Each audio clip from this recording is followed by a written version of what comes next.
ऋषि कश्यप है।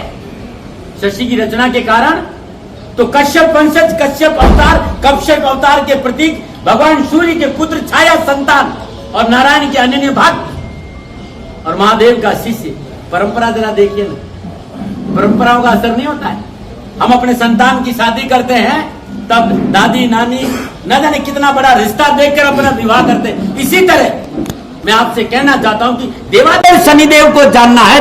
परंपरा कर्म फलदाता शनि, सृष्टि की रचना का कारण परम शिव है और शिव ने ब्रह्मा की रचना की, नारायण की रचना की, रुद्र के अवतार की। मैं परम शिव की बात कर रहा हूं और परम शिव का एक संदेश था कि कर्मों का पालन कैसे हो। जो मनुष्य कर्म कर रहा है, कर्म कैसे है, कर्म किसने किया है, इसका आकलन 8 ग्रह करते हैं। लेकिन किए गए कर्मों के विपुल भंडार में से किस कर्म को कितना और किस प्रकार भुगतना है, यह है काम शनि का। कर्म फलदाता शनि, कर्म हमारे भुगतेगा कौन।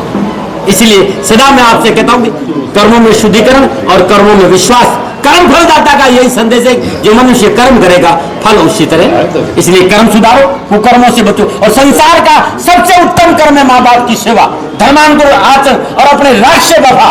और मौका मिलता है तो ओम शम शनिश्चराय नमः, इस मंत्र का जाप करो, जीवन खुशियों से भरा रहेगा। ये कोई खोखली प्रक्रिया धन कमाने का उद्देश्य है कि शनि के नाम से डराना है। कहीं डरना है तो कुकर्मों से डरो, कुकर्ते से डरो, राष्ट्र के प्रति वफादार बने रहो और आपको अवसर मिलता है तो ओम शाम शनिश्चराय नमः, जीवन खुशियों से भरा रहेगा।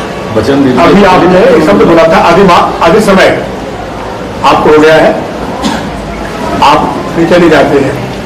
अभी आपने बोला था उसका बहुत तात्पर्य और अभिप्राय। अब देखिए इन 7 दिनों में हमने सब विधि विधान से पूजा